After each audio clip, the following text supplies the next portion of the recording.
नमस्कार दोस्तों, स्वागत है आपका आपके अपने YouTube चैनल पर। दोस्तों आज हम लीनियर अलजेब्रा में अपना नेक्स्ट चैप्टर कर रहे हैं और ये जो चैप्टर है ये आपका मोस्ट इंपॉर्टेंट चैप्टर है। यहाँ से 100% एक क्वेश्चन आपका बनेगा ही बनेगा, दो भी बन सकते हैं। आपको रैंक ऑफ मैट्रिक्स निकालना भी पूछा जा सकता है और आइगन वैल्यू आइगन वेक्टर्स भी पूछा जा सकता है। साथ में हम करैक्टरिस्टिक्स मैट्रिक्स क्या होती हैं, करैक्टरिस्टिक्स इक्वेशन क्या होती हैं और कैसे हम शॉर्टकट से करैक्टरिस्टिक इक्वेशन फाइंड आउट कर सकते हैं। इसके अलावा हम यहाँ पर मोनिक पॉलिनोमियल क्या होता है ये सीखेंगे, डेरोगेटरी नॉन डेरोगेटरी मैट्रिसेस क्या होती हैं और एक मोस्ट इंपॉर्टेंट नेमिंग थ्योरम आपके यहाँ पर रहेगी जिसका नाम है केले हैमिल्टन थ्योरम, वो भी हम इसी वीडियो के थ्रू जो है वो सीखेंगे। तो सबसे पहले तो देखिए आपको क्या करना है कि मैंने आपको मैट्रिक्स और डिटर्मिनेट का चैप्टर जो है वो 11th और 12th वाले पोर्शन में करवा रखा है, तो वे दोनों चैप्टर आप अच्छे तरीके से कर लेना। क्लियर है, क्योंकि आपका 11th और 12th से भी मैट्रिक्स और डिटर्मिनेट से क्वेश्चन आ सकता है। दोनों वीडियो आपको इसी वीडियो के डिस्क्रिप्शन में मिल जाएंगी, तो आप चेकआउट कर लेना। क्लियर है। अब हम यहाँ पर शुरू करते हैं और सबसे पहले जो आपके पास यहाँ पर डेफिनेशन आती है वो आती है सब मैट्रिक्स ऑफ ए मैट्रिक्स की। अगर आपने ये नोट्स नहीं खरीद रखे तो आप ले सकते हैं और अगर आप खुद के हैंड रिटन नोट्स बनाना चाहते हैं तो आप जो है वो साथ साथ जो है वो बनाते चलिए। क्लियर है। अब यहाँ पर जो लिख रखा है वर्डिंग में, ये पहले मैं आपको बिल्कुल सिंपल वे से समझा देती हूँ, क्योंकि यहाँ पर ज्यादा कुछ लंबी चौड़ी बातें नहीं है, बस छोटी छोटी बातें हैं जो कि आपको समझ के चलनी है। सबसे पहले हम बात करते हैं सब मैट्रिक्स की। ठीक है, कि सब मैट्रिक्स क्या होता है। मान लीजिए आपको एक मैट्रिक्स दे रखा है जिसका नाम मैंने ए ले लिया। ये जो मैट्रिक्स है, मैं यहाँ पर कोई भी 3x3 ऑर्डर की एक मैट्रिक्स ले लेती हूँ जो कि आपके पास ये है। ठीक है, ये 3x3 ऑर्डर की मैंने एक मैट्रिक्स ले ली। क्लियर है। अब सब मैट्रिक्स क्या होगा, मान लीजिए मैंने यहाँ पर ये फर्स्ट रो जो है वो डिलीट कर दी और मैंने 4 5 6 -1 -2 6 इससे जो है वो एक मैट्रिक्स बना ली और ये जो मैट्रिक्स है वो आपकी 2x3 ऑर्डर की है। तो मैंने यहाँ पर फर्स्ट रो को डिलीट किया और जो बाकी एलिमेंट्स बचे उनसे मैंने एक मैट्रिक्स बनाई। तो ये जो आपके पास मैट्रिक्स है बी मैट्रिक्स, ये ए मैट्रिक्स की सब मैट्रिक्स है। क्लियर है। इसी तरीके से मान लीजिए मैंने ये कॉलम को डिलीट कर दिया, तो यहाँ पर जो मैट्रिक्स बनेगी 2 3 5 6 -2 6, तो ये आपके पास जो मैट्रिक्स बन के तैयार हुई है जिसमें 3 रो है और 2 कॉलम है, तो ये जो है ये भी आपके पास सब मैट्रिक्स है इस ए मैट्रिक्स की। इसी तरीके से आप रो और कॉलम एक साथ भी आप डिलीट करके मैट्रिक्स बना सकते हो। तो यहाँ पर जो है वो 5 6 -2 और 6, ये जो है वो आपके पास सब मैट्रिक्स बन गई जिसका ऑर्डर 2x2 है। क्लियर है। तो सब मैट्रिक्स की डेफिनेशन क्या बनती है कि अगर आपके पास कोई मैट्रिक्स दे रखी है तो आप कोई भी रो या कोई कॉलम या रो कॉलम दोनों को आप डिलीट करके एक मैट्रिक्स बना सकते हैं और जो मैट्रिक्स बन के तैयार होगी वो आपकी सब मैट्रिक्स कहलाएगी, जो गिवन मैट्रिक्स है उसकी। क्लियर है। तो ये आपके पास सब मैट्रिक्स की डेफिनेशन होती है।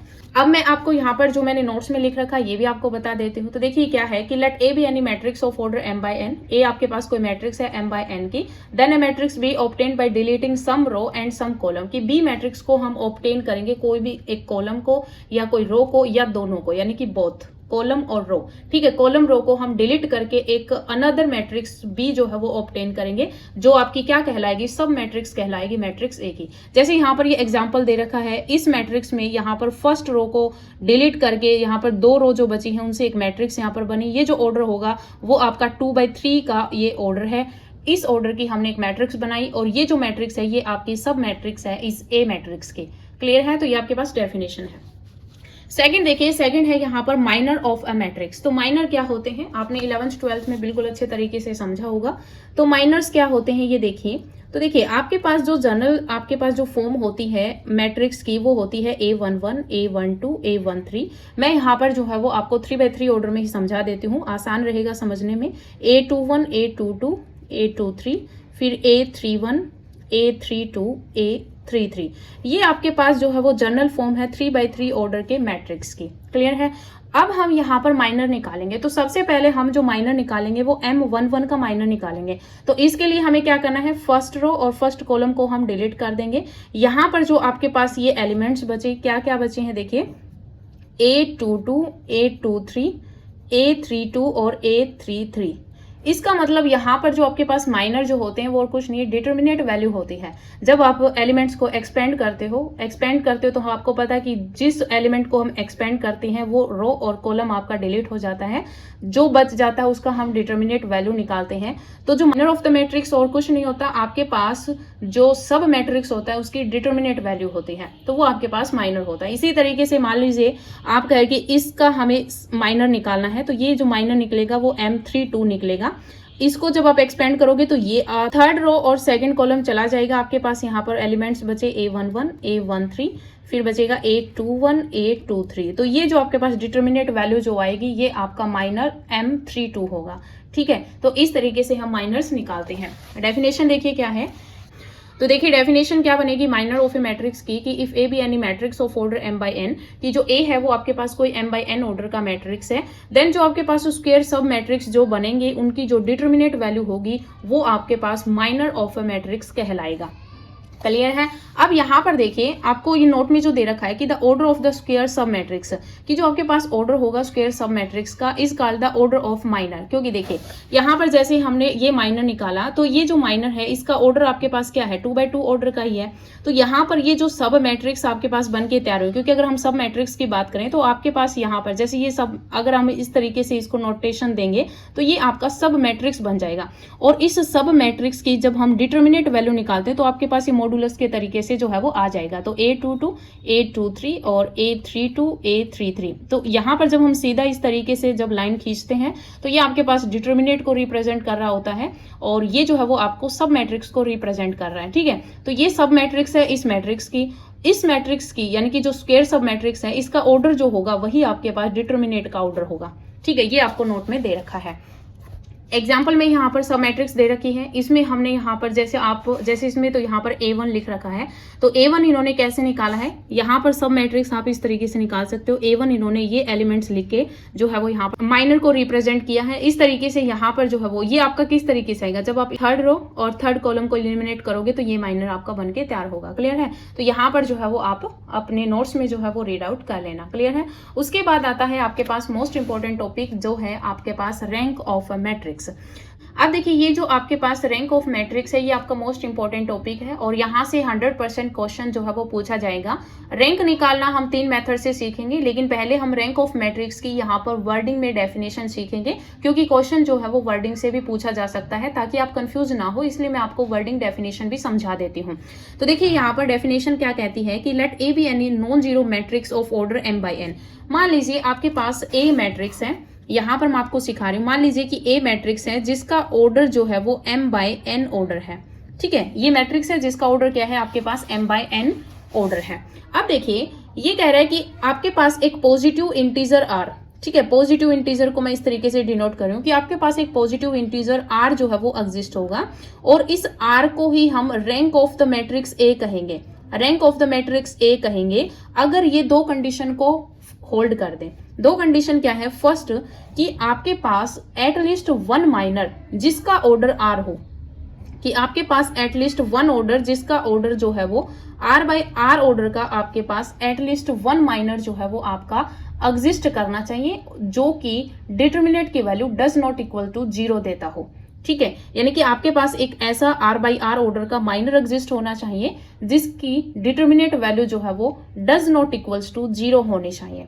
फर्स्ट कंडीशन तो आपकी ये होल्ड होनी चाहिए। सेकंड कंडीशन कह रही है कि अगर आपके पास उस मैट्रिक्स में, ठीक है, ये यानी कि आपके पास ये जो मैट्रिक्स है, कोई भी matrix m by n order की मैट्रिक्स है, इस m बाई n ऑर्डर की मैट्रिक्स में हम r को कह रहे हैं कि ये rank of the matrix a है, तो फर्स्ट कंडीशन ये होल्ड होनी चाहिए कि r बाई r ऑर्डर का एक माइनर आपका एटलीस्ट वन की बात है, यहाँ पर एटलीस्ट वन माइनर ऐसा होना चाहिए r बाई r ऑर्डर का जिसकी determinant value does not equals to 0 हो। ठीक है, सेकंड ये है कि अगर आपके पास r+1 ऑर्डर का अगर कोई माइनर एग्जिस्ट हो रहा है तो उसकी जो डिटर्मिनेट वैल्यू है वो इक्वल्स टू 0 होनी चाहिए। ठीक है, मैट्रिक्स जो है, मान लीजिए रैंक ऑफ द मैट्रिक्स आपके पास 2 आ जाती है। अगर यहाँ पर रैंक ऑफ द मैट्रिक्स 2 आ रही है, इसका मतलब 2/2 ऑर्डर का एक माइनर ऐसा आपके पास एग्जिस्ट हो रहा है जिसकी डिटर्मिनेट वैल्यू जो है वो डज नॉट इक्वल्स टू 0 आ रही है। इसका मतलब फर्स्ट कंडीशन होल्ड हो गई। सेकंड कंडीशन है कि अगर आपके पास 3/3 ऑर्डर का माइनर अगर आपके पास एग्जिस्ट हो रहा है तो इसकी जो डिटर्मिनेट वैल्यू है वो 0 आनी चाहिए। तभी हम इस R को क्या कहेंगे कि वो rank of the matrix A है। और rank of the matrix A को हम रिप्रेजेंट करते हैं रो ऑफ A से। ठीक है, रैंक को हम कैसे डिनोट करते हैं? रो से। ये सिंबल होता है जिससे हम रैंक को नोटेशन देते हैं। क्लियर है? तो ये रैंक ऑफ ए हम इस तरीके से लिख सकते हैं। क्लियर है? तो ये आपके पास जो है वो वर्डिंग डेफिनेशन थी जो कि आपको अच्छे तरीके से समझनी है। मैं आपको फिर से एक बार यहाँ पर समझा देती हूँ कि रैंक ऑफ द मैट्रिक्स क्या कहता है कि let A be any non zero matrix of order m by n, कि ए आपके पास कोई भी नॉन जीरो मैट्रिक्स है जिसका ऑर्डर m by n है, then A positive integer r is called rank of A, कि हम एक पॉजिटिव इंटीजर r को rank of the matrix a कहेंगे अगर ये आपकी फर्स्ट कंडीशन क्या है कि A has at least one non zero minor of order R, कि आपके पास एटलीस्ट एक माइनर ऐसा होना चाहिए जिसका ऑर्डर R है और वो आपके पास क्या है? नॉन जीरो, यानी कि determinant value does not equals to zero है। सेकंड है कि every minor of order R plus one, कि अगर R हम रैंक कह रहे हैं तो R प्लस वन कि उससे बड़ा अगर आपके पास कोई माइनर एग्जिस्ट हो रहा है तो वो जो है वो आपके पास डिटर्मिनेट वैल्यू जीरो देता हो। क्लियर है? तो ये आपके पास रैंक ऑफ द मैट्रिक्स की डेफिनेशन होती है और ये आपको अच्छे तरीके से याद रखनी है। क्लियर है? उसके बाद देखिए यहाँ पर एक अनदर डेफिनेशन है रैंक ऑफ द मैट्रिक्स की, वो देख लीजिए। पर इन अदर वर्ड्स में रैंक ऑफ मैट्रिक्स की डेफिनेशन क्या है? Rank of matrix is the highest order of a non zero minor, कि आपके पास जो नॉन जीरो माइनर, जैसे यहाँ पर आपके पास R by R ऑर्डर का जो आपके पास माइनर एग्जिस्ट हुआ था जो कि नॉन जीरो था, तो ये जो है वो आपके पास हाईएस्ट होना चाहिए। इसके बाद R प्लस वन जो आपके पास एग्जिस्ट हुआ था वो इक्वल आया था जीरो के, लेकिन R by R ऑर्डर का आपके पास जो माइनर था वो does not equals to zero आया था। इसका मतलब यहाँ पर इससे छोटे अगर हम R माइनस वन ऑर्डर की अगर हम बात करें तो R माइनस वन का ऑर्डर भी मान लीजिए आपके पास ऐसा एग्जिस्ट कर रहा है जिसकी डिटर्मिनेट की value does not equals to zero आ रही है, लेकिन हमें क्या चाहिए? हमें हाईएस्ट माइनर चाहिए जिसकी डिटर्मिनेट की value does not equals to zero आ रही है। तो हाईएस्ट यहाँ पर R ऑर्डर ही था। तो इसकी सेकंड डेफिनेशन यही है कि आपके पास जो नॉन जीरो माइनर आपके पास एग्जिस्ट होगा उसका जो ऑर्डर होगा वो हाईएस्ट होना चाहिए। क्लियर है? तो ये आपके पास सेकंड डेफिनेशन थी जो कि आपको याद रखनी है। अब देखिए यहाँ पर नेक्स्ट जो है वो आपको कुछ नोट्स दे रखे हैं जो कि आपको एज ए प्रॉपर्टी याद रखने हैं। तो देखिए फर्स्ट क्या है? फर्स्ट कह रहा है कि the rank of a matrix is denoted by rho of A, कि जो आपके पास मैट्रिक्स का जो रैंक होता है उसको हम डिनोट करते हैं रो ऑफ ए से। ठीक है। सेकंड देखिए, अब यहाँ पर मैंने ए मैट्रिक्स ले रखा है। अभी आप ये मत सोचना कि यहाँ पर ए ही आएगा, यहाँ पर कुछ भी दिया हुआ मिल सकता है आपको, मैट्रिक्स का कोई भी नाम दिया हुआ मिल सकता है, तो आप इसमें कंफ्यूज मत होना। क्लियर है? अब देखिए यहाँ पर सेकंड कह रहा है कि if A be a zero matrix, अगर आपके पास कोई ए जीरो मैट्रिक्स है यानी कि सारी एंट्री जीरो है तो आपके पास रैंक जो होगा उस ए मैट्रिक्स का वो जीरो होगा। थर्ड ये है कि अगर आपके पास कोई नॉन जीरो मैट्रिक्स है, ठीक है, अगर नॉन जीरो मैट्रिक्स है तो आपके पास जो रैंक आएगी उस ए मैट्रिक्स की वो हमेशा या तो वन होगी या वन से बड़ी होगी। ठीक है, मान लीजिए यहाँ पर 3/3 ऑर्डर की आपके पास नॉन जीरो मैट्रिक्स है तो जो ऑर्डर होगा वो 1 2 3 तक हो सकता है। क्लियर है? उसके बाद देखिए यहाँ पर फोर्थ कि if A B are non singular matrix of order n, कि अगर आपके पास कोई ए नॉन सिंगुलर मैट्रिक्स है ऑर्डर एन का, यानी कि ए के डिटर्मिनेट की value does not equals to में जीरो आ रही है, तो नॉन सिंगुलर तो तभी होता है जब डिटर्मिनेट की value does not equals to zero आए। अगर उसका ऑर्डर एन है तो आपके पास रैंक ऑफ ए जो होगा वो एन ही होगा, जितने ऑर्डर की मैट्रिक्स होगी वही आपका रैंक ऑफ द मैट्रिक्स कहलाएगा। क्लियर है? देखिए यहाँ पर फिफ्थ प्रॉपर्टी क्या कह रहा है कि if I be an identity matrix of order n, कि अगर आई आपके पास कोई आइडेंटिटी मैट्रिक्स है जिसका ऑर्डर एन है, then rank of identity matrix जो है वो आपके पास एन होगा। यानी कि अगर आपके पास आइडेंटिटी मैट्रिक्स दे रखा और वो 2/2 ऑर्डर का है तो रैंक ऑफ द मैट्रिक्स जो होगा वो 2 होगा। अगर 3/3 ऑर्डर की आइडेंटिटी मैट्रिक्स है तो उसकी जो रैंक होगी वो 3 होगी। अगर 4/4 ऑर्डर की अगर आपके पास आइडेंटिटी मैट्रिक्स है तो उसका जो ऑर्डर होगा वो 4 होगा। क्लियर है? अब देखिए यहाँ पर सिक्स्थ प्रॉपर्टी क्या कह रही है कि the rank of a diagonal matrix is equal to the number of non zero elements in the diagonal. अब आपको पता है जो आपके पास जो डायगोनल मैट्रिक्स होता है उसमें आपके पास जो डायगोनल एंट्रीज होती हैं वो आपके पास नॉन जीरो होती है। ठीक है, यानी कि सारी जीरो नहीं होती, आपके पास एटलीस्ट वन जो है वो नॉन जीरो होता है डायगोनल में, बाकी सारी भी नॉन जीरो हो सकती हैं और 2 आपके पास जीरो, 1 नॉन जीरो हो सकती है। इस तरीके से आपके पास जो है वो डायगोनल मैट्रिक्स होता है। बाकी एंट्री जो है वो आपके पास क्या होती है? जीरो होती हैं। तो मान लीजिए यहाँ पर मैं 3/3 ऑर्डर का जो है वो मैट्रिक्स ले रही हूँ और इसमें जो है वो 3/3 ऑर्डर का मैट्रिक्स लिया, ये आपके पास जो है वो डायगोनल मैट्रिक्स है। ठीक है, अब क्या है कि अगर ये डायगोनल मैट्रिक्स जो है इसकी रैंक क्या होगी? इसकी रैंक वही होगी, जैसे मैं मान लीजिए मैंने डायगोनल एलिमेंट्स को, डायगोनल मैट्रिक्स जो है इसको ए नाम दिया है, तो जो रैंक ऑफ ए होगा वो आपके पास, जैसे यहाँ पर 3 क्या है एंट्री जो है वो नॉन जीरो है, यानी कि डायगोनल पर एलिमेंट्स तीनों ही नॉन जीरो है, तो इसका जो ऑर्डर होगा वो 3 होगा। अब मान लीजिए 2 की जगह पर जो है वो 0 होता, तो इसका जो ऑर्डर है वो 2 होगा। और अगर मान लीजिए यहाँ पर 3 की जगह पर भी 0 होता, तो इसका जो ऑर्डर है वो 1 होता। क्लियर है? तो जो डायगोनल मैट्रिक्स अगर आपको दे रखा है, तो जितनी एंट्री डायगोनल पर आपके पास नॉन जीरो होगी, उतना ही आपके पास ऑर्डर होगा। क्लियर है? तो इस तरीके से हम डायगोनल मैट्रिक्स का रैंक निकालते हैं। अब देखिए यहाँ पर 7th क्या दे रखा है कि A be non zero matrix of order m by n, then rank of A, कि अगर आपके पास m by n ऑर्डर का अगर आपके पास नॉन जीरो मैट्रिक्स दे रखा है, तो जो रैंक ऑफ ए होगा वो लेस देन इक्वल्स टू में मिनिमम ऑफ m n होगा। जैसे मान लीजिए आपके पास एक मैट्रिक्स दे रखा है जिसका ऑर्डर, मान लीजिए ये मैट्रिक्स है 4 5 6 7 8 9 1 2 3, ये जो मैट्रिक्स है 3/4 ऑर्डर की है। ठीक है, अब यहां पर अगर हम रैंक निकालेंगे रैंक ऑफ ए, वो आपके पास लेस देन इक्वल्स टू होगा मिनिमम 3 और 4, यानी कि इनमें जो मिनिमम होगा उसके लेस देन इक्वल होगा। तो यहाँ पर रैंक ऑफ ए जो है वो आपका लेस देन इक्वल्स टू में 3 होगा, यानी कि अब हम यहाँ पर 3 ऑर्डर के माइनर्स देखेंगे। फिर अगर 3 ऑर्डर के सारे माइनर इक्वल टू 0 आ रहे हैं, देन हम 2 ऑर्डर के माइनर देखेंगे। अगर 2 बाई ऑर्डर के माइनर भी 0 आ रहे हैं, तो आपके पास रैंक ऑफ द मैट्रिक्स जो है वो 1 हो जाएगी। तो हम यहाँ पर एटलीस्ट एक माइनर ऐसा देखेंगे जिसकी value does not equals to 0 आ रही है। जिस ऑर्डर में डज नॉट इक्वल्स टू 0 आया है, वही जो ऑर्डर होगा आपका रैंक कहलाएगा उस मैट्रिक्स के लिए। ठीक है, तो आपको ये चीज याद रखनी है कि अगर आपके पास कोई नॉन जीरो मैट्रिक्स है ए, उसमें अगर आपके पास ऑर्डर m by n, यानी कि एक तरफ से आपके पास रेक्टेंगुलर मैट्रिक्स हो, तो वो जो है वो रैंक ऑफ ए आपकी लेस देन इक्वल्स टू में मिनिमम होगा m और n में। क्लियर है?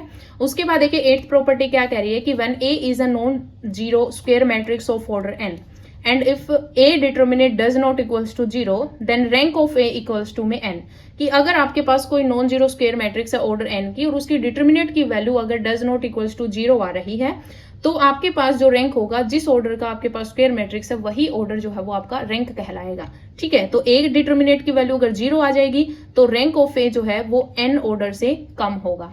क्लियर है? तो ये जो आपके पास 8 प्रॉपर्टी हैं, अच्छे तरीके से आपको याद रखने हैं।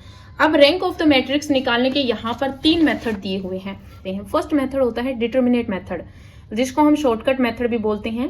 उसके बाद आता है एक्लेन फॉर्म, एक्लेन फॉर्म को ट्रायंगुलर फॉर्म मेथड भी कहते हैं। थर्ड आता है नॉर्मल फॉर्म, और इसको कैनोनिकल फॉर्म मेथड भी कहते हैं। देखिए, वैसे तो हम रैंक ऑफ द मैट्रिक्स बिल्कुल आसान तरीके से डिटर्मिनेट मेथड से निकाल लेंगे, लेकिन हम ट्रायंगुलर मेथड और कैनोनिकल मेथड क्यों सीखते हैं? क्योंकि जब हम आइगन वैल्यू निकालते हैं, तो वहां पर अगर आपने ट्रायंगुलर फॉर्म बना ली, कोई मैट्रिक्स दे रखी और उसमें अगर आपने ट्रायंगुलर फॉर्म उस मैट्रिक्स की बना ली, तो जो डायगोनल पे एलिमेंट्स होते हैं वही आपकी आइगन वैल्यूज होती हैं। ठीक है, तो इस तरीके से जो है वो आप इन मेथड्स को भी सीखें, क्योंकि आइगन वैल्यूज निकालने में भी ये काम आती हैं। क्लियर है? तो हम सबसे पहले डिटर्मिनेट मेथड सीखेंगे। तो डिटर्मिनेट मेथड में सबसे पहले यहाँ पर जो लिख रखा है वो मैं आपको बता देती हूँ कि जो डिटर्मिनेट मेथड होता है, उसमें इन जनरल की अगर हम बात करें तो आपके पास 2 टाइप की मैट्रिक्स होती हैं। एक आपके पास स्क्वायर मैट्रिक्स होता है और एक आपके पास रेक्टेंगुलर मैट्रिक्स होता है। स्क्वायर मैट्रिक्स में रो और कॉलम इक्वल होते हैं और रेक्टेंगुलर मैट्रिक्स में रो और कॉलम अलग अलग होते हैं। अगर हम rank of square matrix order 1 की बात करें, जैसे ऑर्डर आपका, जैसे यहाँ पर ये मैट्रिक्स दे दिया, ये मैट्रिक्स दे दिया, ये 3, इस तरीके से अगर आपको यहाँ पर मैट्रिक्स दे दिया, इनका ऑर्डर 1 by 1 है, यानी कि आपके पास इसको आप एक कॉलम माने या फिर एक रो माने, एक ही एलिमेंट है, तो इसका जो ऑर्डर होगा वो आपके पास 1 ही होता है। और ये जो मैट्रिक्स है, इसका जो रैंक होगा वो हमेशा ही आपका 1 होगा। क्लियर है? फिर बात करते हैं हम ऑर्डर 2 की। तो देखिए, अगर आपको स्क्वायर मैट्रिक्स ऑर्डर 2 की दे रखी है और इसका अगर आपको रैंक निकालना हो, तो आप क्या करोगे? इसकी डिटर्मिनेट वैल्यू निकाल लो। अगर डिटर्मिनेट की value does not equals to 0 आ जाएगी, तो रैंक आपका 2 आ जाएगा, और डिटर्मिनेट की वैल्यू अगर 0 आ जाएगी, तो आपके पास रैंक जो है वो 1 आ जाएगा। क्लियर है? तो ये 2 ऑर्डर की बात थी। अब हम मेन बात करते हैं ऑर्डर 3 की। तो ऑर्डर 3 में भी आपको क्या करना है, क्योंकि यहाँ पर स्क्वायर मैट्रिक्स की बात चल रही है, तो ऑर्डर 3 में हम क्या करेंगे, आपको 3/3 ऑर्डर का, जैसे यहाँ पर ये मैट्रिक्स दे रखा है, हम 3/3 ऑर्डर का मैट्रिक्स जो गिवन होगा उसकी हम डिटर्मिनेट वैल्यू निकालेंगे। तो जैसे मैंने यहाँ पर डिटर्मिनेट वैल्यू निकाली 47 आई, ये आपकी डज नॉट इक्वल्स टू में 0 है। तो अगर डिटर्मिनेट की value does not equals to 0 हो गई, तो जितने ऑर्डर का आपके पास मैट्रिक्स है उसी ऑर्डर का रैंक आ जाएगा। तो रैंक ऑफ मैट्रिक्स जो है वो हम इस तरीके से निकाल सकते हैं। क्लियर है? तो मैंने आपको डिटर्मिनेट मेथड से मैंने 1 ऑर्डर, 2 ऑर्डर और 3 ऑर्डर में किस तरीके से हम रैंक निकालते हैं वो मैंने आपको बता दिया। बिल्कुल सिंपल वे से मैंने आपको ये समझा दिया, ये ज़्यादा टफ नहीं था, इसलिए मैंने आपको नोट्स में जल्दी जल्दी बता दिया। क्लियर है? अब देखिए यहाँ पर नेक्स्ट जो है वो है रैंक ऑफ रो मैट्रिक्स और रैंक ऑफ कॉलम मैट्रिक्स। तो अगर आपको रो मैट्रिक्स दे रखी है या कॉलम मैट्रिक्स दे रखी है तो इनकी जो रैंक होती है वो ऑलवेज 1 होती है। तो ये जो आपके पास क्वेश्चन है ये 1 लाइनर बन के आ सकते हैं, तो ये आपको याद होने चाहिए कि अगर आपके पास रो मैट्रिक्स है या फिर आपके पास कॉलम मैट्रिक्स है तो उसकी जो रैंक होती है वो हमेशा 1 होती है। क्लियर है? अब देखिए यहाँ पर नेक्स्ट जो मेन बात आती है वो आती है rectangular matrix of order m by n की। तो सबसे पहले जैसे मैंने अभी आपको नोट पढ़ाया था उसमें मैंने बताया था कि अगर आपके पास m बाय n ऑर्डर की कोई मैट्रिक्स है तो जो रैंक ऑफ a होगी वो लेस देन इक्वल्स टू में मिनिमम ऑफ mn होगी। फिर सेम मेथड होगा, जैसे मैं यहाँ पर अब आपको क्वेश्चन लेके समझा देती हूँ। तो देखिए मान लीजिए आपको ये मैट्रिक्स दे रखी है 1 2 0 1 1 2 1 3 2 4 2 6। ये मैट्रिक्स हमें दे रखी है जिसका ऑर्डर 3/4 है। क्लियर है? अब हमें यहाँ पर इसकी रैंक निकालनी है, तो हम यहाँ पर जो है वो डिटर्मिनेट मेथड की बात कर रहे हैं और जो मैट्रिक्स का जो टाइप है वो आपका रेक्टेंगुलर फॉर्म है। तो देखिए यहाँ पर जो रैंक होगी, रैंक ऑफ ए जो होगी वो आपके पास लेस देन इक्वल्स टू होगी मिनिमम ऑफ mn यहाँ पर क्या है 3 और 4 है, यानी कि आपको रो और कॉलम को रिप्रेजेंट करते हैं mn। तो जो यहाँ पर रैंक ऑफ ए जो होगा वो लेस देन इक्वल्स टू में 3 होगा। ये कंडीशन आपकी जो मैंने आपको नोट पढ़ाया था वहां से आप सीधी डायरेक्ट कर लेना। कहने का मतलब क्या है कि जो आपके पास रेक्टेंगुलर मैट्रिक्स आपको गिवन है इसमें जो इसका रैंक होगा वो या तो 3 होगा या 3 से छोटा होगा। क्लियर है? तो सबसे पहले हम यहाँ पर ये चेक करेंगे कि इसका रैंक 3 है या नहीं। तो हम 3/3 ऑर्डर के माइनर्स देखेंगे। तो आप इस तरीके से पहले आप इस 4th कॉलम को छोड़ के आपके पास ये एक माइनर आ जाएगा। ये माइनर हम निकालेंगे 1 2 0 1 2 1 2 4 2, ये माइनर बनेगा। फिर हम इसको छोड़ देंगे, 3rd कॉलम को छोड़ देंगे, आपके पास 1 2 और 4, इस कॉलम्स को लेकर आपके पास जो है वो एक माइनर ये बनेगा 2 4 6। ठीक है? और फिर हम इसको छोड़ के यहाँ पर वाई माइनर बनेगा 1 1 2। मैं आपको यहाँ पर सिर्फ समझा रही हूँ, बाकी आपको जो है वो सीधा ही कर लेना है। डिटर्मिनेट वैल्यू जल्दी जल्दी आपको निकालनी है। फिर आपके पास जो माइनर बनेगा 2 0 1 2 1 3 4 2 6। क्लियर है? मैंने पहले 4th कॉलम को छोड़ा, इससे एक माइनर बन गया। फिर मैंने यहाँ पर 3rd कॉलम को छोड़ा, यहाँ पर 3 कॉलम से जो है वो एक माइनर बन गया। फिर 2nd कॉलम को मैंने डिलीट किया और यहाँ पर 3 कॉलम से यहाँ पर फिर से एक माइनर बन गया। फिर 1st कॉलम को डिलीट किया और फिर 2nd 3rd और 4th से एक माइनर और बन गया। अब हम इन सबकी डिटर्मिनेट वैल्यू निकालेंगे। तो देखिए फर्स्ट की जब आप डिटर्मिनेट वैल्यू निकालोगे तो मैं यहाँ पर 1 को एक्सपेंड करूंगी, तो 1 को एक्सपेंड करेंगे तो 2 2 4 माइनस में 4।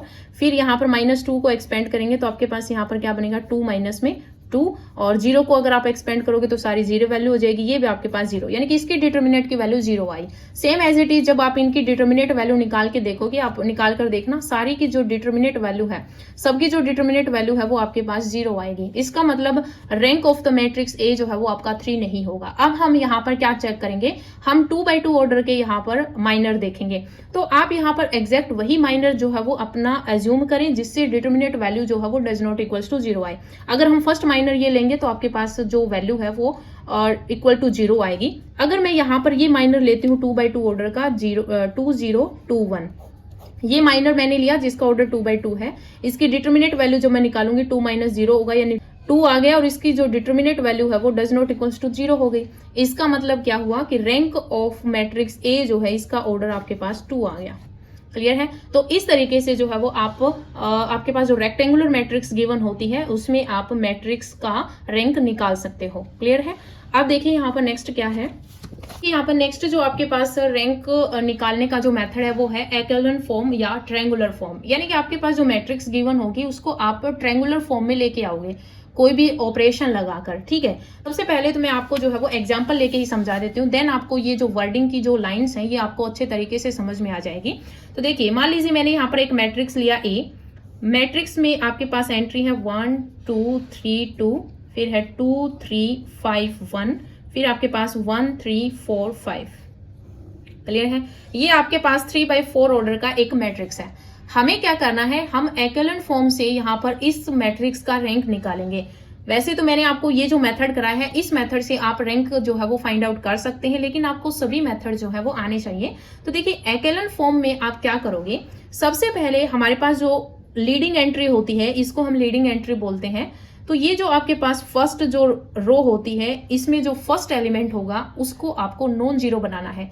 पहले नॉन जीरो बनाना है, देन हम उसको 1 बनाएंगे। अब यहाँ पर सबसे पहले आपका टारगेट तो यहाँ पर क्या होना चाहिए, नॉन जीरो एंट्री। और कैसी एंट्री, यूनिटी। तो अगर मान लीजिए यहाँ पर 5 होता, ठीक है, तो 5 होता तो हम इसको क्या करते, हम इसको डिवाइड करके या फिर आप किसी में से इसको सब्सट्रैक्ट करके आप इसको, सबसे पहले आपका टारगेट होता 1 बनाने का। और अगर यहाँ पर 0 होता, ठीक है, तो भी आप यहाँ पर कोई ऑपरेशन लगाकर, किसी को इंटरचेंज करके, कुछ भी करके यहाँ पर जो है वो आप सबसे पहले लीडिंग एंट्री आप 1 बनाओगे। क्लियर है। देन आपको क्या करना है, ये तो हमारा पहले से ही 1 गिवन है, तो हमें यहाँ पर 1 बनाने की जरूरी नहीं है। जैसे ही आपका ये 1 बन जाए, उसके नीचे जो आपको एलिमेंट्स गिवन होंगे, यहाँ पर जैसे 2 हैं, आपके पास 3 भी हो सकते हैं, 4 भी हो सकते हैं, उन सबको आपको 0 बनाना है, कोई भी एलिमेंट्री ऑपरेशन लगाकर। क्लियर है। तो अब मान लीजिए हमें यहाँ पर इस 2 को 0 बनाना है, तो मैं R2 पर ऑपरेशन लगाऊंगी, R2 माइनस में 2R1। अगर मैं R1 को 2 से मल्टीप्लाई करके इसमें से सब्सट्रैक्ट कर दूं तो ये 0 बन जाएगा। और R3 पर मैं ऑपरेशन लगाऊंगी, R3 माइनस में R1, क्योंकि ये 1 है, 1 में से 1 जाएगा, 0 बन जाएगा। तो ऑपरेशन लगाओ, R1 पर कोई इफेक्ट नहीं होएगा, 1 2 3 2 एज इट इज आ जाएगा। इसको हम ऑपरेशन लगाएंगे, ये 0 हो जाएगा। 3 में से इसको 2 से मल्टीप्लाई करूंगी, 4 हो जाएगा। 3 में से 4 जाएगा -1। फिर 5 में से 3 2 6, 5 में से 6 जाएगा -1। 1 में से 2 2 4, 1 में से 4 जाएगा, तो आपके पास यहाँ पर -3 आ जाएगा। क्लियर है। अब यहाँ पर ये 0, इसमें से हमें R3 में से R1 को सब्सट्रैक्ट करना। 3 में से 2 जाएगा 1, 4 में से 3 जाएगा 1, और 5 में से 2 जाएगा तो 3। ये मैट्रिक्स आपके पास बन के तैयार हो गई। क्लियर है। फिर आपके पास जो नेक्स्ट स्टेप होता है वो ये होता है कि जो आपके पास सेकंड रो है, उसकी यहाँ पर लीडिंग एंट्री कौन सी होती है, यहाँ पर ये लीडिंग एंट्री है। आप ऐसे भी याद रख सकते हैं, जो आपके पास डायगोनल एलिमेंट्स होते हैं, जैसे A11 हो गया, A22 हो गया, A33 हो गया, वो आपके पास यहाँ पर जो है वो लीडिंग एंट्री कहलाएंगे। फर्स्ट रो की जो लीडिंग एंट्री थी A11 था, सेकंड रो की जो लीडिंग एंट्री रहेगी वो आपके पास A22 रहेगी। क्लियर है। अब हमें इसको 1 बनाना है, तो इसको 1 बनाने के लिए हम क्या करेंगे, इस पूरी रो को -1 से मल्टीप्लाई कर देंगे। तो मैं इसको -1 से जब मल्टीप्लाई करूंगी तो आपके पास यहाँ पर क्या बनेगा, देखिए आपके पास जो ये मैट्रिक्स बन के तैयार होगी, मैं ऑपरेशन क्या लगा रही हूँ, R2 पर ऑपरेशन लगा रही हूँ, -1 इंटू R2, -1 से मल्टीप्लाई कर रही हूँ। तो मैं आपको यहीं पर कर देती हूँ, प्लस हो जाएंगे सारे। ठीक है, मैंने ऑपरेशन लगाया, सारे किसके हो गए, प्लस के हो गए। क्लियर है। अब यहाँ पर नेक्स्ट जो आपका स्टेप रहेगा वो ये रहेगा कि जैसे ही हमने सेकंड रो की लीडिंग एंट्री को यहाँ पर 1 बनाया, उसके नीचे जो एलिमेंट्स होंगे उनको हमें 0 बनाना है। तो इस 1 को मैं 0 बनाऊंगी, इसका मतलब यहाँ पर R3 पर ऑपरेशन होगा, और R3 पर ऑपरेशन होगा R3 माइनस में R2। मैं R2 को सब्सट्रैक्ट कर दूंगी R3 में से। ठीक है, तो ये आपके पास 0 बन जाएगा। तो देखिए आपके पास यहाँ पर A मैट्रिक्स क्या बन के तैयार होगा, आपके पास R1 पर कोई इफेक्ट नहीं होगा और R2 पर भी कोई इफेक्ट नहीं होगा। यहाँ पर आपके पास क्या होगा, देखिए 1 में से 1 जाएगा, 0 बन गया। 1 में से 1 जाएगा, 0। फिर 3 में से 3 जाएगा, 0। यानी कि आपके पास R3 जो है वो ऑल 0 बन गई। अब यहाँ पर जो रैंक होगी वो क्या होगी, रैंक ऑफ द मैट्रिक्स, जितनी भी आपके पास नॉन जीरो रो है। अब जैसे 1 रो और सेकंड रो, तो यहाँ पर जो नॉन जीरो रो है वो 2 है, तो इसका जो ऑर्डर है वो आपके पास 2 आ जाएगा। और अब जो है वो आप इस मेथड से, जो मैंने आपको डिटरमिनेट मेथड करवाया था, उस मेथड से भी आप इसका रैंक फाइंड आउट करके देखो कि रैंक आपका क्या आ रहा है। क्लियर है। तो आप जो है वो उस तरीके से भी कर सकते हैं, और ये जो तरीका है वो आपको सिखाना जरूरी है कि आपको आइगन वैल्यूज में ये आपका काम आ सकता है। क्लियर है। तो यहाँ पर क्या हुआ कि आपके पास जो है वो रैंक है वो 2 आ गया। तो हमें जो ट्रायंगुलर फॉर्म है उसमें क्या करना होता है, एलिमेंट्री ऑपरेशंस लगाकर हमें स्टेप्स जो है वो फॉलो करना है, जो मैंने आपको बताया है। स्टेप्स मैंने आपको क्या बताया, फर्स्ट आपकी लीडिंग एंट्री 1 होनी चाहिए, उसके बाद नीचे जो एलिमेंट्स उनको आपको 0 करना है। देन सेकंड रो की जो लीडिंग एंट्री है उसको आपको 1 करना, और उसके नीचे जो एलिमेंट्स होंगे उनको 0 बनाने की कोशिश करनी है। फिर मान लीजिए यहाँ पर 0 नहीं बनता, तो आपको इसको जो है वो क्या करना था, इसको आपको 1 बनाना था। देन आपको उसके नीचे जो एलिमेंट्स होते उसको आपको क्या करना था, 0 बनाना था। क्लियर है। तो इस तरीके से जो है वो आपको यहाँ पर ऑपरेशन लगाते चलना है।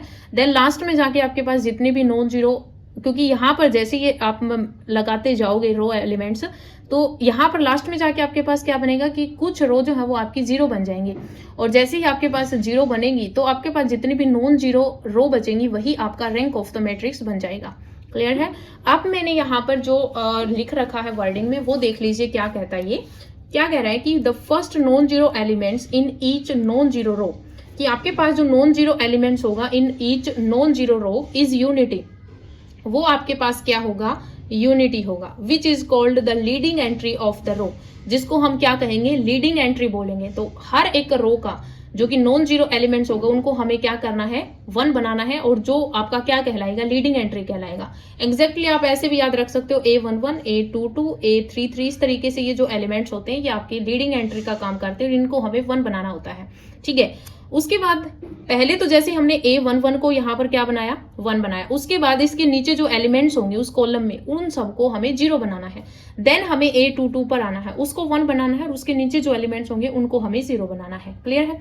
यहाँ पर सेकंड पॉइंट क्या कह रहा है कि all the non zero row precede the zero row if any. ये क्या कह रहा है कि आपके पास अगर कोई भी जीरो रो आ रही है, जैसे मान लीजिए आपके पास मैट्रिक्स है 1 2 3 4 5, और मान लीजिए यहाँ पर जो है वो ये है, और इस तरीके से जो है वो 0 0 0। ठीक है, तो जैसे ये आपके पास तो नॉन जीरो रो है, लेकिन ये जो है वो आपके पास क्या है? एक जीरो रो है। तो ये जो जीरो रो है वो नॉन जीरो रो के बाद में ही आएगी, यानी कि जितनी भी नॉन जीरो है वो प्रीसीड का मतलब है पहले। तो जो नॉन जीरो रो जो होंगी वो आपकी जीरो रो से पहले आपकी आएंगी। अगर आपके पास कोई भी ऐसी मैट्रिक्स दे रखी है जिसके अंदर आपके पास मान लीजिए ये फर्स्ट पे दे रखा हो ऐसे, तो आप इसको इंटरचेंज करके लास्ट पर लेके आ सकते हो अगर पहले से ही मैट्रिक्स में गिवन है तो। ठीक है, तो आपके पास जो जीरो रो होगी वो सबसे लास्ट में आएगी। यहाँ पर यही लिख रखा है कि ऑल द नॉन जीरो रो, की जितनी भी नॉन जीरो रो होंगी प्रीसीड द जीरो रो, यानी कि जीरो रो से पहले आएंगी। इफ एनी, यानी कि अगर आपके पास जीरो रो दे रखी है तो वो सबसे लास्ट में आएगी, और जो नॉन जीरो रो है वो आपकी पहले आएंगी। प्रीसीड का मतलब क्या है? कि जीरो रो से पहले होंगी। थर्ड क्या कह रहा है कि the number of zeros before the leading entry. ये कह रहा है कि जो आपके पास लीडिंग एंट्री है उससे पहले जो जीरोज हैं, जैसे यहाँ पर आपके पास जो लीडिंग एंट्री थी 1 था, इसके आगे तो कोई भी जीरो नहीं है। यहाँ पर लीडिंग एंट्री आपके पास 1 थी, इसके आगे 1 जीरो है। फिर आपके पास लीडिंग एंट्री मान लीजिए यहाँ पर बनती, इसके आगे आपके पास 2 जीरो है। उसके बाद जो है वो यहाँ पर आपके पास जो है वो क्या बनता? ये लीडिंग एंट्री बनती, और इसके आगे आपके पास कितनी जीरो है? 2 जीरो है। ये क्या कह रहा है कि अगर आपके पास लीडिंग एंट्री जो है उसके आगे जो जीरोज हैं, यानी कि नंबर ऑफ जीरो जो है in each row is less than the number of such zeros in the succeeding row. ये क्या कह रहा है? जैसे यहाँ पर देखिए ये लीडिंग एंट्री 1 है, इसके आगे कोई भी जीरो नहीं है, तो इसके आगे की जो लीडिंग एंट्री होगी, जैसे ये 1 है, इसमें आपके पास 1 जीरो है, तो ये कह रहा है कि जो सक्सीडिंग आपके पास जो लीडिंग एंट्री होगी उनके आगे जो नंबर ऑफ जीरोस होंगे वो आपके ज्यादा होंगे प्रीसीडिंग से। यानी कि यहाँ पर कोई भी जीरो नहीं है, फिर यहाँ पर 1 होगा, नेक्स्ट में आपके पास 2 जीरो होंगी, फिर नेक्स्ट में आपके पास 3 जीरो होंगी। इस तरीके से सक्सीड जो आपके पास रो होंगी उनमें आपके पास नंबर ऑफ जीरो जो होंगे वो प्रीसीडिंग से ज्यादा होंगे। क्लियर है? तो ये चीज आपको याद रखनी है। तो ये आपको वर्डिंग में ये चीज अच्छे तरीके से समझनी है, क्योंकि आपको 1 लाइनर क्वेश्चंस में जो है वो ये स्टेप्स जो है वो पूछे जा सकते हैं, तो आपको हर चीज अच्छे तरीके से करनी है। क्लियर है? अब देखिए यहाँ पर नेक्स्ट जो आपके पास मेथड है वो है नॉर्मल फॉर्म मेथड, और इसको हम कैनोनिकल फॉर्म मेथड भी बोलते हैं। तो देखिए ये मेथड क्या होता है, इस मेथड को समझने के लिए मैं आपको क्वेश्चंस के थ्रू ही समझा देती हूँ। तो देखिए यहाँ पर मान लीजिए आपको ये मैट्रिक्स दे रखी है, और मैट्रिक्स में जो एंट्री है वो है 1 2 -1 3, फिर दे रखा है -2 -4 4 -7, और फिर आपको दे रखा है 1 2 1 2। ठीक है, मान लीजिए ये मैट्रिक्स है जिसका ऑर्डर आपके पास 3/4 ऑर्डर है। हमें यहाँ पर जो फॉर्म लेके आनी है वो हम नॉर्मल फॉर्म से, यहाँ पर जो है वो हमारे पास नॉर्मल फॉर्म मेथड से हम रैंक ऑफ द मैट्रिक्स निकालेंगे। ठीक है, ये हम फाइंड आउट करेंगे। क्लियर है? तो देखिए सबसे पहले आपको नॉर्मल फॉर्म में क्या करना होता है, आपको जो लीडिंग एंट्री है, जैसे यहाँ पर सबसे पहले आपके पास जो लीडिंग एंट्री है, और ये जो लीडिंग एंट्री है वो कॉलम और रो, यानी कि यहाँ पर आप ऑपरेशन जो लगाओगे वो आप कॉलम ऑपरेशंस भी लगा सकते हो और कॉलम ऑपरेशंस भी लगा सकते हो। क्लियर है? तो देखिए यहाँ पर सबसे पहले आपका ये जो एंट्री है लीडिंग एंट्री, ये आपकी 1 होनी चाहिए। उसके बाद जो आपका यहाँ पर मेथड रहेगा वो ये रहेगा कि जैसे ही आपने यहाँ पर इसको 1 बनाया, तो इसके के आगे के जो एलिमेंट्स है, यानी कि इसके आगे के रो के जो एलिमेंट्स हैं और जो कॉलम के जो एलिमेंट्स हैं, इनको आपको 0 बनाना है। क्या बनाना है? 0 बनाना है। तो देखिए यहां पर मैं सबसे पहले मैं कॉलम से यहां पर जो है वो ऑपरेशन लगा रही हूं। तो मान लीजिए मैंने यहां पर C2 पर ऑपरेशन लगाया, इसको मैं 0 बनाऊंगी तो कैसे बनाऊंगी? C2 में से मैं 2C1 सब्सट्रैक्ट कर दूं, इस C1 को मैं 2 से मल्टीप्लाई करूं और वो C2 से सब्सट्रैक्ट कर दूं तो आपका 0 बन जाएगा। ये -1 है, -1 में अगर मैं C1 ऐड कर दूंगी तो आपके पास ये 0 बन जाएगा। तो मैं यहाँ पर C3 पर जो ऑपरेशन है वो लगाऊंगी, C3 प्लस में C1। फिर मैं यहाँ पर C4 पर जो ऑपरेशन लगाऊंगी वो लगाऊंगी C4 माइनस में 3C1। क्लियर है? तो यहाँ पर ऑपरेशन लगाओ, ऑपरेशन लगाएंगे तो आपके पास जो A मैट्रिक्स बन के तैयार होगा वो क्या होगा? 1। फिर यहाँ पर तो 0 बन जाएगा, ये 0 बन जाएगा, ये 0 बन जाएगा। C1 पर कोई भी इफेक्ट नहीं आएगा, एज इट इज रहेगा। यहाँ पर हम क्या कर रहे हैं? इस 4 को यहाँ पर हम क्या किया? C2 यानी कि -4 माइनस में 2 इंटू C1, तो माइनस माइनस प्लस हो जाएगा। तो यहाँ पर जो है वो प्लस का 4 और ये माइनस का 4, तो आपके पास यहाँ पर ये 0 बन जाएगा। फिर हम यहाँ पर इसमें ये ऐड कर रहे हैं, तो ऐड करेंगे तो आप 4 में से 2 जाएगा तो आपके पास 2 बचेगा। फिर यहाँ पर -7 और फिर माइनस में 3C1, इसको 3 से मल्टीप्लाई करें तो प्लस का 6 होगा, तो माइनस का 7 प्लस का 6, तो आपके पास माइनस का 1 बचेगा। क्लियर है? फिर देखिए यहाँ पर ऑपरेशन 2 माइनस में 2C1, तो ये 0 बन जाएगा। फिर यहाँ पर 1 और 1 कितना हो जाएंगे? 2 हो जाएंगे। फिर देखिए 2 और इसमें से जो है वो मैं यहाँ पर -3C1 कर रही हूँ, तो 2 में से -3 जाएगा तो -1 बचेगा। क्लियर है? तो ये मैट्रिक्स आपकी बनके तैयार हो जाएगी। अब मैं इन दोनों को यहाँ पर 0 बनाऊंगी, तो मैं जब इन दोनों को 0 बनाऊंगी तो मैं R2 पर ऑपरेशन लगाऊंगी। क्या ऑपरेशन है? R2 प्लस में 2R1, यानी कि ये माइनस का 2 है, इसको मैं 2 से मल्टीप्लाई करके अगर इसमें ऐड कर दूंगी 0 बन जाएगा। और R3 पर मैं ऑपरेशन लगाऊंगी, R3 माइनस में R1, R3 माइनस में R1। तो देखिए ऑपरेशन लगाने के बाद आपके पास मैट्रिक्स क्या बन के तैयार होगी? 1 0 0 0, क्योंकि R1 पर कोई भी इफेक्ट नहीं होगा। R2 पर हम क्या कर रहे हैं? R2 प्लस में 2R1 करें तो 0 बन जाएगा। यहाँ पर कोई इफेक्ट नहीं पड़ेगा, ये एज इट इज आ जाएगा, क्योंकि तो 0 है, कुछ भी ऑपरेशन लगाओ आपके पास जो है कोई इफेक्ट नहीं होगा। 1 में से 1 जाएगा 0, यहाँ पर कोई इफेक्ट नहीं 0, ये भी आपका 2 का 2 रह जाएगा, ये आपका -1 रह जाएगा। क्लियर है? तो ये आपका ऑपरेशन हो गया। हमको क्या करना है? पहले लीडिंग एंट्री को 1 बनाना है, उसके बाद में जो रो में आपके पास जो एलिमेंट्स है उन सबको आपको 0 बनाना है, और जो कॉलम में आपके पास जो उसके नीचे के जो एलिमेंट्स है उनको 0 बनाना है। क्लियर है? जो मैंने आपको लास्ट ट्रायंगुलर मेथड कराया था उसमें आपको सिर्फ और सिर्फ ये एलिमेंट्स 0 बनाने थे। यहाँ पर आपको आगे के एलिमेंट्स और नीचे के एलिमेंट्स दोनों ही आपको क्या बनाने हैं? 0 बनाने हैं। क्लियर है? अब देखिए यहाँ पर मैं ऑपरेशन क्या लगाऊंगी? अगर मैं इस पर, क्योंकि हमें यहाँ पर ज्यादा से ज्यादा जो है वो नॉर्मल फॉर्म में जो आपके पास मेथड है वो क्या है? देखिए आपको जो है वो इस टाइप से फॉर्म लेके आनी। मैं आपको ये बता देती हूँ, जैसे आपके पास नॉर्मल फॉर्म जो है वो आपको इस तरीके से बनानी है। ये IR का मतलब है किसी ऑर्डर का आइडेंटिटी मैट्रिक्स, और ये इस फॉर्म में आप जो है वो इस मैट्रिक्स को लेके आओगे।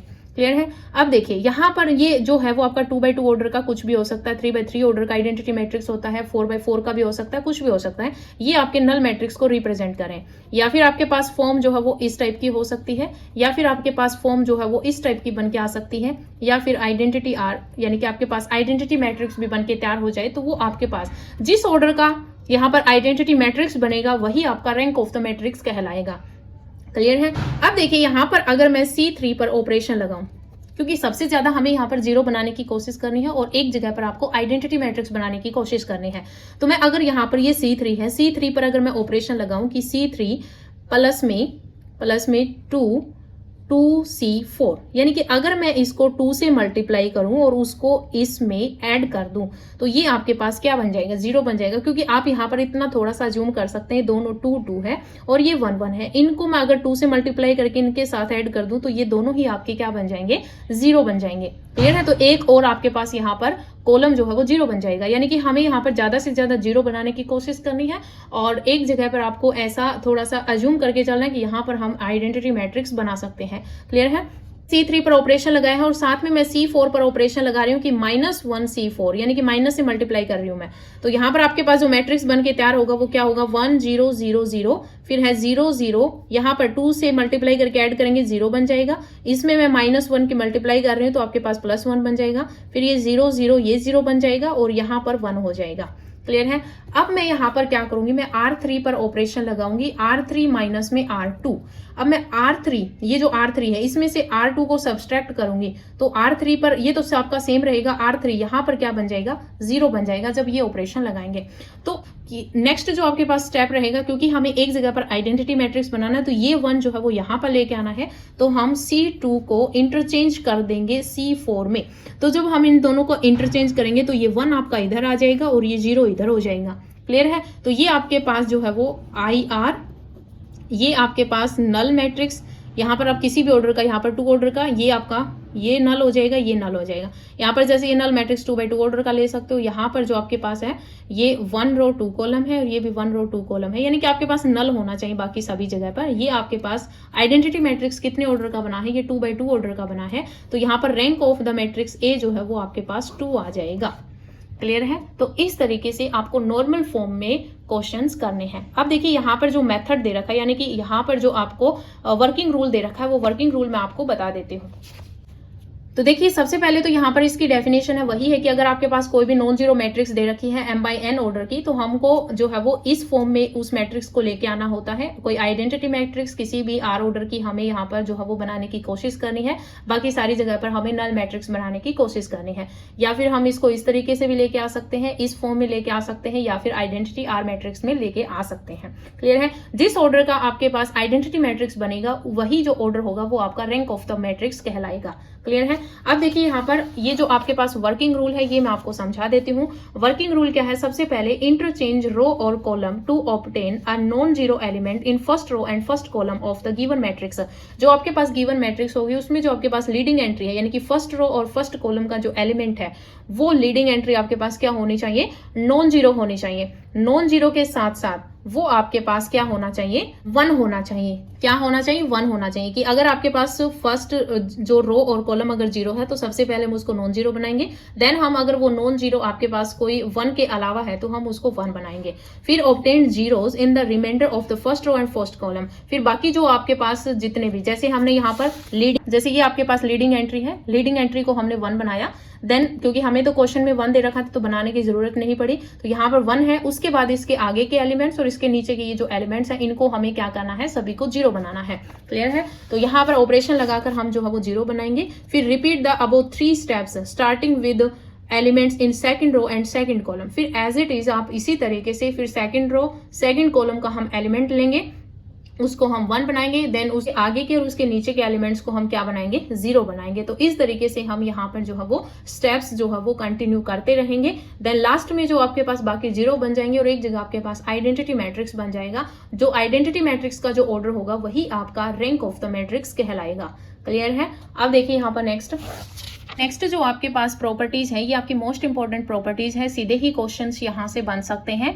तो देखिए फर्स्ट आपके पास प्रॉपर्टी क्या है, फर्स्ट प्रॉपर्टी कह रही है कि अगर आपके पास कोई मैट्रिक्स है उसका आपने रैंक निकाला तो आप रैंक ऑफ ए निकालो, या ए के ट्रांसपोज का रैंक निकालो, या ए इंटू ए का ट्रांसपोज करो फिर उसका रैंक निकालो, या फिर आप ए का ट्रांसपोज इंटू ए करो उनका रैंक निकालो। सारी ही जो वैल्यू है वो आपके पास इक्वल होंगी, यानी कि ए का ट्रांसपोज ए या फिर ए इंटू ए ट्रांसपोज, इनका जो रैंक आएगा वो बराबर ही आएगा।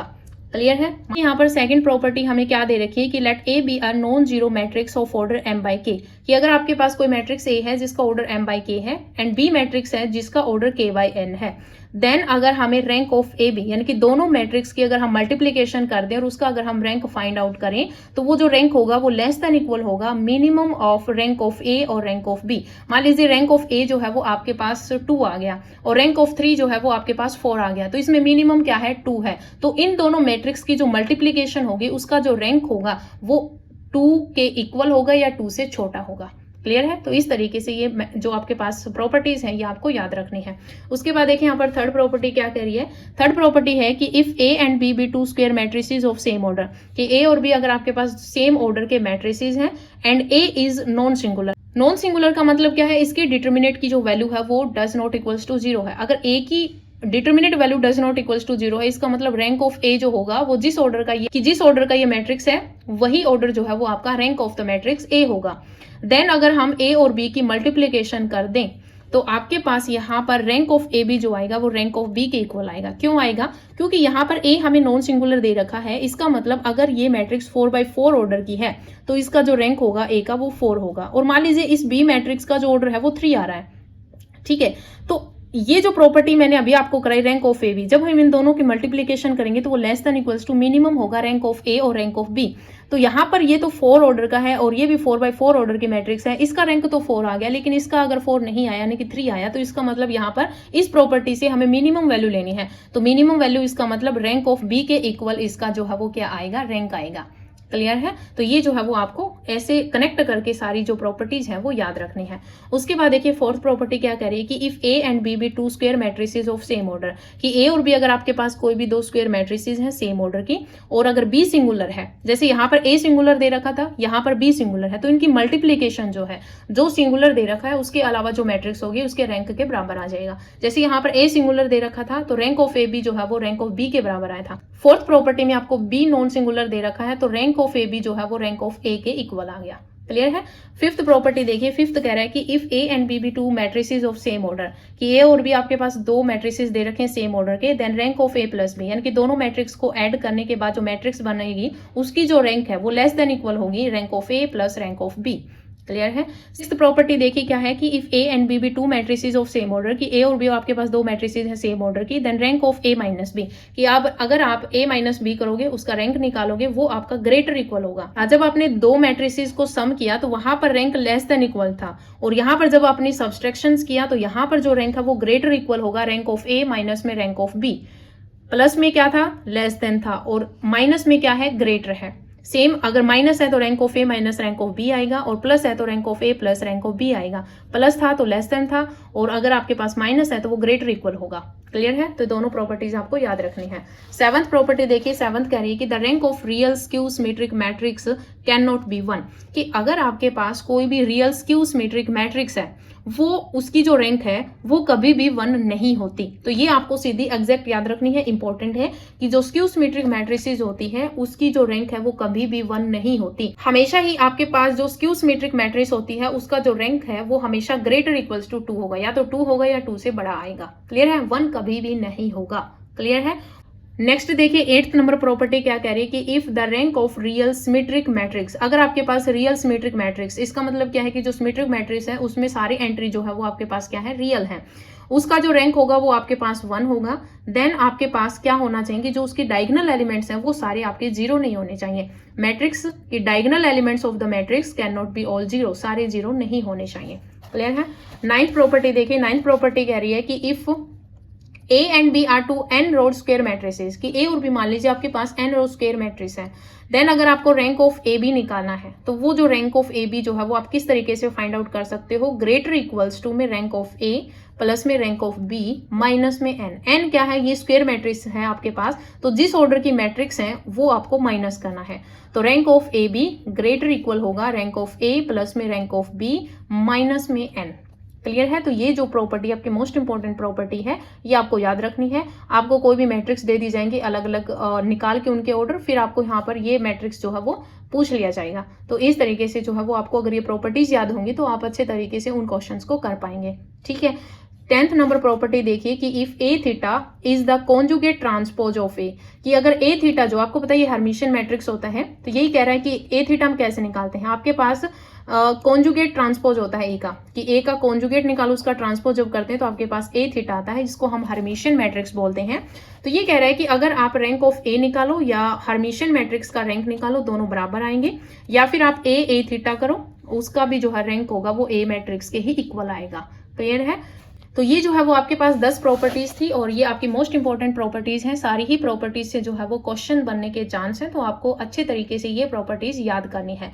नेक्स्ट देखिए, नेक्स्ट जो आपके पास डेफिनेशन है वो है मैट्रिक्स एज ए वेक्टर। तो देखिए इसकी डेफिनेशन क्या कहती है कि as we know that a 3 dimensional vector, अगर हम यहाँ पर 3 डायमेंशनल वेक्टर की बात करें, अगर बात वेक्टर की है तो आपके पास आई जे के कैप यहाँ पर यूनिट्स जो है वो यूज होंगी।